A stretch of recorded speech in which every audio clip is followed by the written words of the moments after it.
تفسیر ضیاء القرآن جلد نمبر 5 بسم اللہ الرحمن الرحیم۔ سورہ قمر آیت نمبر 41۔ وَلَقَدْ جَاءَ آلَ فِرْعَوْنَ النُّذُرُ۔ ترجمہ، اور آئے آل فرعون کے پاس ڈرانے والے۔ سورہ قمر آیت نمبر 41 کی تفسیر۔ یہی حال فرعون اور اس کی قوم کا بھی ہوا۔ سورہ قمر آیت نمبر 42۔ کذبوا بآیاتنا کلها فأخذناهم اخذ عزیز مقتدر۔ ترجمہ، انہوں نے جھٹلایا ہماری ساری آیتوں کو، پھر ہم نے ان کو پکڑ لیا جیسے کوئی زبردست قوت والا پکڑتا ہے۔ سورہ قمر آیت نمبر 43۔ اکفارکم خیر من اولئکم ام لکم براءۃ فی الزبر۔ ترجمہ، کیا تمہاری قوم کے کفار بہتر ہیں ان سے، یا تمہارے لیے معافی لکھ دی گئی ہے آسمانی نوشتوں میں؟ سورہ قمر آیت نمبر 44۔ ام یقولون نحن جمیع منتصر۔ ترجمہ، یا وہ کہتے ہیں کہ ہم ایسی جماعت ہیں جو غالب ہی رہے گی۔ سورہ قمر آیت نمبر 45۔ سیہزم الجمع ویولون الدبر۔ ترجمہ، ان قریب پسپا ہوگی یہ جماعت اور پیٹھ پھیر کر بھاگ جائیں گے۔ سورہ قمر آیت نمبر 45 کی تفسیر۔ اے اہل عرب، تم سے پہلے جن قوموں نے انبیاء کی تکذیب کی، ان کے ساتھ گستاخانہ سلوک کیا، ان قوموں کو جس انجام بد سے دوچار ہونا پڑا وہ تم سن چکے ہو، لیکن ابھی تک کوئی ایسے آثار نظر نہیں آ رہے کہ تم اپنی اصلاح کی طرف متوجہ ہو رہے ہو۔ کیا تم اس گھمنڈ میں ہو کہ تم کچھ بھی کرتے رہو تم سے باز پرس نہیں ہوگی؟ تمہاری اس خام خیالی کی آخر وجہ کیا ہے؟ کیا تمہارے کافر پہلے کافروں سے بہتر ہیں؟ کیا ان کا لحاظ کیا جائے گا، یا تم نے کسی آسمانی کتاب میں یہ لکھا ہوا دیکھا ہے کہ اللہ تعالیٰ نے فرمایا ہے عرب کے کفار کچھ بھی کرتے رہیں ہم انہیں کچھ بھی نہیں کہیں گے؟ یا تم اس زعم میں ہو کہ تم بڑے جنگجو اور بہادر ہو، تمہاری جمعیت اور نفری بہت زیادہ ہے؟ پہلی قومیں بزدل اور کمزور تھیں، اس لیے خدا کے عذاب نے انہیں آ کر دبوچ لیا، اور تمہیں اللہ تعالیٰ کا عذاب کچھ گزن نہیں پہنچا سکتا۔ یہ تینوں باتیں سراسر غلط ہیں۔ ان قریب جب اسلام کے شیروں سے تمہارا مقابلہ ہوگا، تمہارے لشکر کو بڑی عبرتناک شکست ہوگی اور تم وہاں سے دم دبا کر بھاگ نکلو گے۔ چنانچہ بدر کے میدان میں یہ پیشین گوئی پوری ہو گئی۔ حضرت سعد بن ابی وقاص رضی اللہ عنہ فرماتے ہیں، جب یہ آیت نازل ہوئی تو میں سمجھ نہ سکا کہ وہ کون سا لشکر ہے جو پسپا ہو کر بھاگے گا، لیکن جب روز بدر میں نے حبیب کبریا علیہ التحیۃ والثناء کو زرہ زیب تن فرمائے ہوئے دیکھا اور اپنے رب سے یہ التجا کرتے سنا، اللہم ان قریشا جاءتک تحادک وتحاد رسولک بفخرها وخیلائها فافنہم الغداة ثم قال سیہزم الجمع ویولون الدبر فعرفت تأویلها۔ یا اللہ، یہ قریش ہیں تجھ سے اور تیرے رسول سے مقابلہ کرنے کے لیے بڑے فخر و غرور سے آئے ہیں، الہی کل انہیں ہلاک کر دے۔ پھر حضور صلی اللہ علیہ وآلہ وسلم نے یہ آیت پڑھی، سیہزم الجمع ویولون الدبر۔ اس وقت مجھے اس آیت کا مصداق معلوم ہوا۔ سورہ قمر آیت نمبر 46۔ بل الساعۃ موعدہم والساعۃ ادہیٰ وامر۔ ترجمہ، بلکہ ان کے وعدے کا وقت روز قیامت ہے، اور قیامت بڑی خوفناک اور تلخ ہے۔ سورہ قمر آیت نمبر 47۔ ان المجرمین فی ضلال وسعر۔ ترجمہ، بے شک مجرم گمراہی اور پاگل پن کا شکار ہیں۔ سورہ قمر آیت نمبر 48۔ یوم یسحبون فی النار علی وجوہہم ذوقوا مس سقر۔ ترجمہ، اس روز انہیں گھسیٹا جائے گا آگ میں منہ کے بل، انہیں کہا جائے گا چکھو اب آگ میں جلنے کا مزہ۔ سورہ قمر آیت نمبر 49۔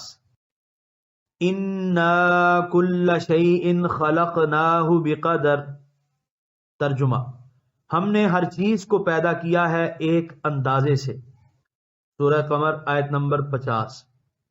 وَمَا أَمْرُنَا إِلَّا وَاحِدَةٌ كَلَمْحٍ بِالْبَصَرِ۔ ترجمہ، اور نہیں ہوتا ہمارا حکم مگر ایک بار جو آنکھ جھپکنے میں واقع ہو جاتا ہے۔ سورہ قمر آیت نمبر 50 کی تفسیر۔ ہم ایک بار ہی حکم دیں گے اور چشم زدن میں اس کی تعمیل ہو جائے گی۔ لمح کہتے ہیں تیزی سے دیکھنا۔ قرطبی لکھتے ہیں یعنی گزری ہوئی امتوں میں سے جو عقیدہ اور عمل میں تمہاری مثل تھے۔ سورہ قمر آیت نمبر 51۔ وَلَقَدْ أَهْلَكْنَا أَشْيَاعَكُمْ فَهَلْ مِن مُدَّكِرٍ۔ ترجمہ، اور بے شک ہم نے ہلاک کر دیا جو کفر میں تمہارے ہم مشرب تھے، پس ہے کوئی نصیحت قبول کرنے والا۔ سورہ قمر آیت نمبر 52۔ وَكُلُّ شَيْءٍ فَعَلُوهُ فِي الزُّبُرِ۔ ترجمہ، اور جو کچھ انہوں نے کیا ہے ان کے نامہ اعمال میں درج ہے۔ سورہ قمر آیت نمبر 53۔ وَكُلُّ صَغِيرٍ وَكَبِيرٍ مُسْتَطَرٍ۔ ترجمہ، اور ہر چھوٹی اور بڑی چیز اس میں لکھی ہوئی ہے۔ سورہ قمر آیت نمبر 54۔ ان المتقین فی جنات ونہر۔ ترجمہ، بے شک پرہیزگار باغوں میں اور نہروں میں ہوں گے۔ سورہ قمر آیت نمبر 54 کی تفسیر۔ آخر میں اپنے مقبول بندوں کا ذکر فرمایا جا رہا ہے۔ وہ جنتوں میں ابدی نعمتوں سے لطف اندوز ہو رہے ہوں گے۔ میٹھے پانی، شراب طہور، صاف مصفہ شہد اور تازہ دودھ کی نہریں بہہ رہی ہوں گی۔ اواخر آیات کی رعایت کرتے ہوئے لفظ واحد ذکر کیا ہے لیکن مراد انہار ہے۔ سورہ قمر آیت نمبر 55۔